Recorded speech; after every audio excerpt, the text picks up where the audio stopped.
99% do território das Ilhas Marshall é água, apenas 1%, espalhado em 29 atóis de coral microscopicamente frágeis, é terra. O ponto mais alto de toda a nação não ultrapassa 2 metros acima do nível do mar.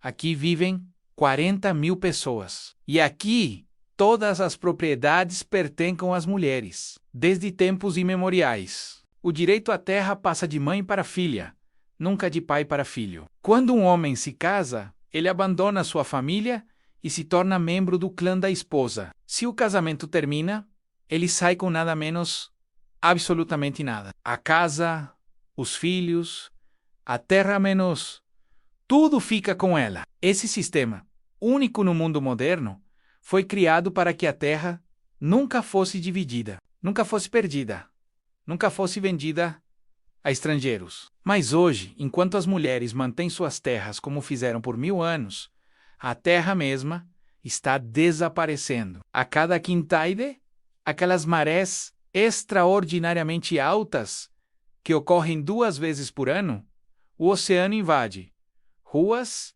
escolas, casas, a água salgada contamina. Os poços de água doce subterrâneos. As raízes das palmas de coco, que crescem aqui há gerações, começam a apodrecer na sal. E sob uma cúpula de concreto cinzento, enterrado 50 metros abaixo de uma ilha chamada Hunit, repousam 80 mil metros cúbicos de lixo radioativo, resíduos nucleares americanos que vazarão para o oceano quando o nível do mar subir mais alguns centímetros.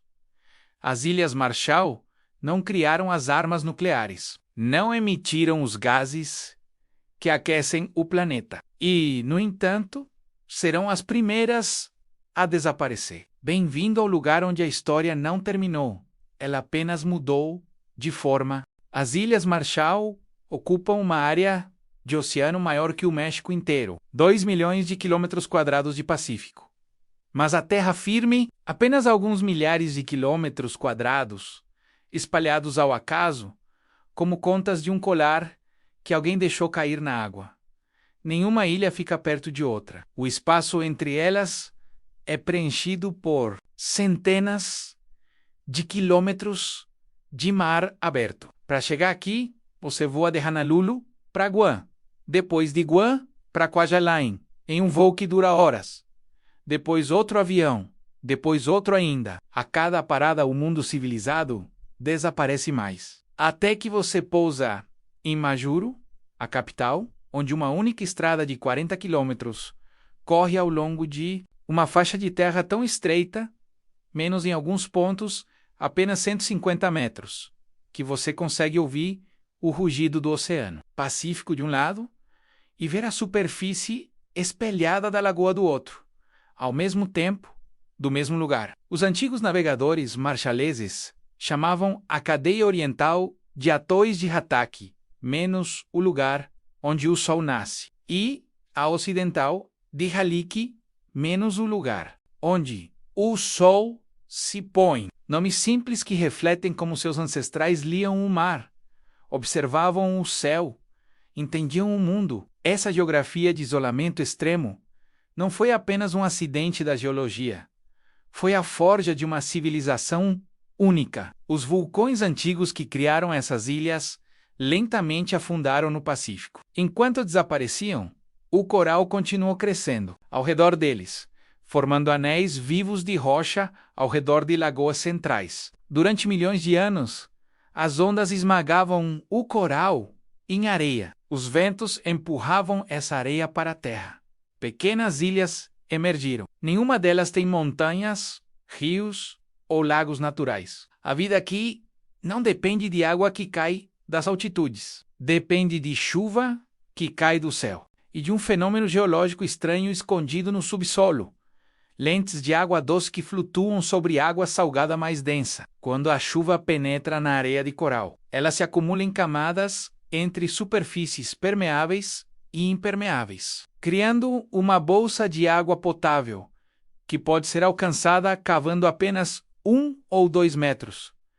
Mas essa lente é extremamente frágil. Uma maré alta ou uma tempestade podem contaminar toda a reserva subterrânea com sal em poucas horas. Por isso, quando a estação seca chega entre dezembro e abril, um céu azul limpo causa ansiedade, não alegria. Se a chuva chegar algumas semanas, atrasada aos níveis d'água, sob a superfície clara das lagoas, um mundo completamente diferente se abre. Escolas de pequenos peixes prateados deslizam entre ramos de coral como fragmentos de luz em movimento. 280 espécies de peixe, tartarugas marinhas e gigantescas conchas de clã, menos aqueles moluscos que podem pesar 30 quilos, vivem aqui. Mas o que torna as Ilhas Marshall verdadeiramente única é que esse território oceânico de 2 milhões de quilômetros quadrados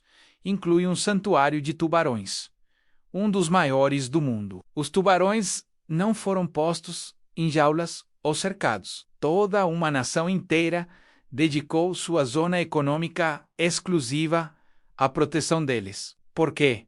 Porque o oceano é tudo. Marshall gira ao redor de 3 pilares. O primeiro é a relação com os Estados Unidos através do Compact da Free Association, menos um acordo que fornece bilhões de dólares em financiamento federal, enquanto permite que os Estados Unidos usem Kwajalein como base de testes de mísseis.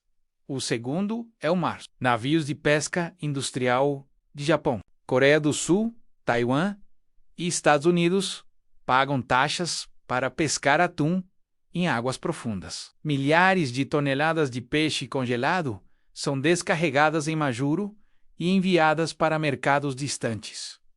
O terceiro pilar é ainda mais estranho: Registro Internacional de Navios. Muitos dos maiores navios de carga, petroleiros e navios de cruzeiro do mundo voam a bandeira azul, branca e laranja das Ilhas Marshall em suas popas.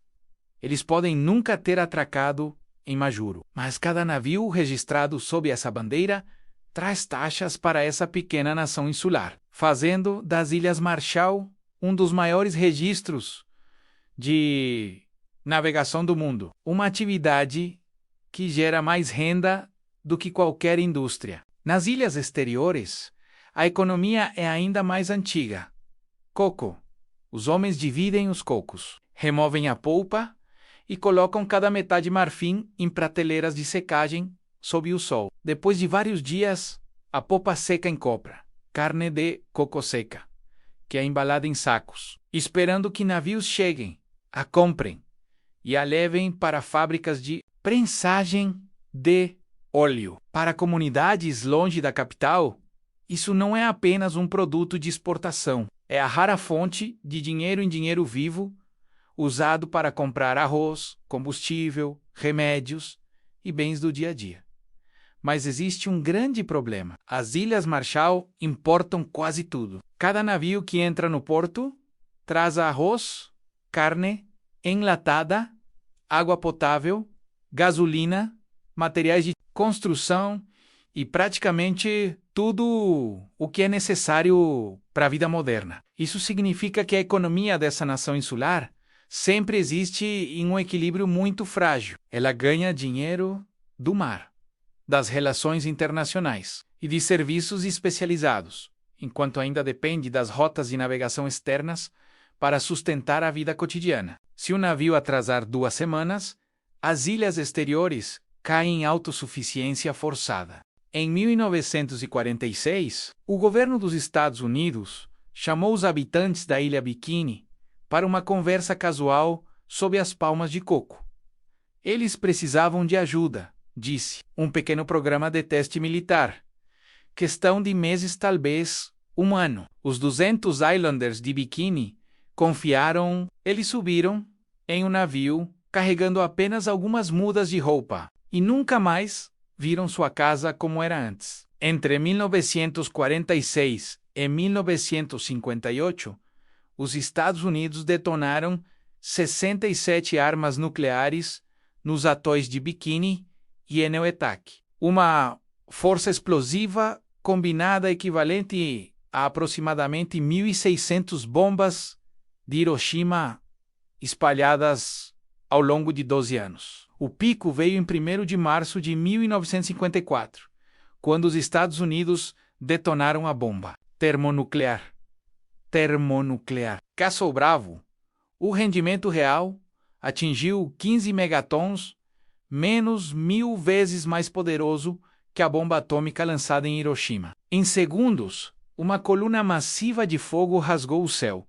Uma nuvem cogumelo subiu dezenas de quilômetros no ar. 3 pequenas ilhas próximas ao local da explosão foram completamente apagadas do mapa. Radiação contaminada flutuou com o vento, caindo em ilhas habitadas como neve branca letal nos trópicos, deixando residentes com queimaduras de radiação e contaminação radioativa generalizada. Décadas se passaram desde que a última explosão desapareceu no silêncio. Mas a história nunca realmente terminou. No final dos anos 1970, 110 mil metros cúbicos de solo radioativo, concreto e escombros contaminados foram coletados e despejados no cráter de uma explosão nuclear na ilha Hunit. Uma cúpula de concreto, menos apenas 45 centímetros de espessura, menos, foi construída por cima. Hoje é conhecida como o Domo de Hunit, ou o Túmulo Nuclear do Pacífico. Mas aqui está o problema que ninguém quer falar em voz alta. A cúpula não foi construída para durar para sempre. Cientistas estimam que em 20 anos, talvez menos, cada king tide inundará a estrutura. A água do mar penetrará no concreto. E Plutônio 239, o elemento mais tóxico já criado pela humanidade, começará a vazar para o Pacífico. Até hoje, os níveis de radiação na cadeia alimentar das ilhas, em cocos, pão de fruta e atum, menos permanecem perigosamente altos. Gerações de crianças de biquíni nasceram e foram criadas em ilhas de realocação, ainda olhando para o horizonte todos os dias, onde sua terra natal linda permanece uma terra proibida permanente. Projeto 41-1, programa secreto de pesquisa biomédica conduzido pelo exército americano, usou pessoas de Ilhas Marshall expostas à radiação como sujeitos de teste vivos. Durante anos, cientistas americanos monitoraram e mediram os efeitos da radiação no corpo humano sem fornecer às pessoas avisos completos, ou tratamento médico de longo prazo eficaz. Mães deram à luz bebês com defeitos congênitos graves. Muitos morreram. Os que sobreviveram foram chamados de bebês água-viva. Não porque esse fosse um termo médico, mas porque era a única forma que as mulheres de Ilhas Marshall conseguiam nomear o luto, que, hoje, as Ilhas Marshall enfrentam não um desastre separado, mas uma ameaça gêmea: radiação nuclear do passado e mudança climática do futuro. À medida que os níveis, o risco de serem engolidas pelo oceano, estudos recentes indicam que o ritmo do aumento do nível do mar global dobrou desde o início dos anos 1990. Para as Ilhas Marshall, isso significa entre 72 centímetros a 1,30 m de aumento, até 2100. Tempestades poderosas e ondas extraordinariamente grandes poderiam empurrá-lo ainda mais alto temporariamente. Isso não é uma ameaça teórica. Agora, quando as king tides combinam com grandes ondas offshore, a água do mar não para mais na areia. O oceano violentamente atravessa os recifes de coral protetores, transborda sobre as pequenas seawalls e corre direto para ruas, escolas e casas em Majuro. Há manhãs quando residentes abrem suas portas para encontrar água salgada, cobrindo seus quintais, enquanto crianças precisam enrolar suas calças e vadear através de estradas inundadas para chegar à escola. Inundações como essa apareceram apenas durante grandes tempestades, mas agora se tornou um local familiar em muitas áreas de Majuro. E EBI-U, que é ainda mais preocupante, É o que está acontecendo sob o solo. Sob as ilhas de coral, repousa uma lente de água doce, muito fina, menos a única fonte preciosa de água diária para as pessoas. Conforme a água do mar continua invadindo, essa camada de água doce gradualmente se torna contaminada com sal. Muitos poços não podem mais ser usados. Isso força as pessoas a depender mais pesadamente de chuva ou de sistemas de dessalinização, que são muito caros e não estão disponíveis em todas as ilhas. Essa mudança também alcança os pequenos jardins nas ilhas, palmas de coco, árvores de podofruta e pandeinas. Plantas longamente atadas ao povo de Ilhas Marshall, menos começam a sofrer conforme o solo fica cada vez mais salgado. Em muitos lugares, árvores estão crescendo mais lentamente, os rendimentos estão caindo e algumas áreas não têm mais condições adequadas para manter culturas tradicionais como antes. Mas a mudança climática não é a única razão pela qual as Ilhas Marshall enfrentam transformação. Outro desafio está se desenrolando mais silenciosamente, mas não é menos sério. Cada vez mais jovens estão escolhendo deixar sua terra natal, unidos, sem solicitar um visto. Durante anos, dezenas de milhares de pessoas se mudaram para Arkansas, Havaí, Oregon ou Washington em busca de melhores empregos, educação e assistência médica. Para muitas famílias, essa é uma oportunidade de construir uma vida mais estável e enviar dinheiro de volta para apoiar parentes ainda em casa. Mas cada voo que decola de Majuro também significa que as Ilhas Marshall perdem outra parte de sua força de trabalho jovem. Nas muitas ilhas exteriores, as salas de aula estão ficando mais vazias. Muitos jovens não retornam depois de se formarem, e aqueles que permanecem são principalmente adultos, mais velhos e crianças. Alguns vilarejos de pesca, que uma vez foram animados, ficaram mais silenciosos que antes. O que preocupa o povo de Ilhas Marshall não é apenas declínio populacional. Quando os jovens saem, muitas habilidades tradicionais também enfrentam o risco de desaparecer. Cada vez menos pessoas sabem como construir canoas à vela, ler a direção das ondas, tecer folhas de pandeinas ou cantar antigos cantos roro, enquanto o número de pessoas que têm tempo e oportunidades suficientes para aprender esse conhecimento também está encolhendo.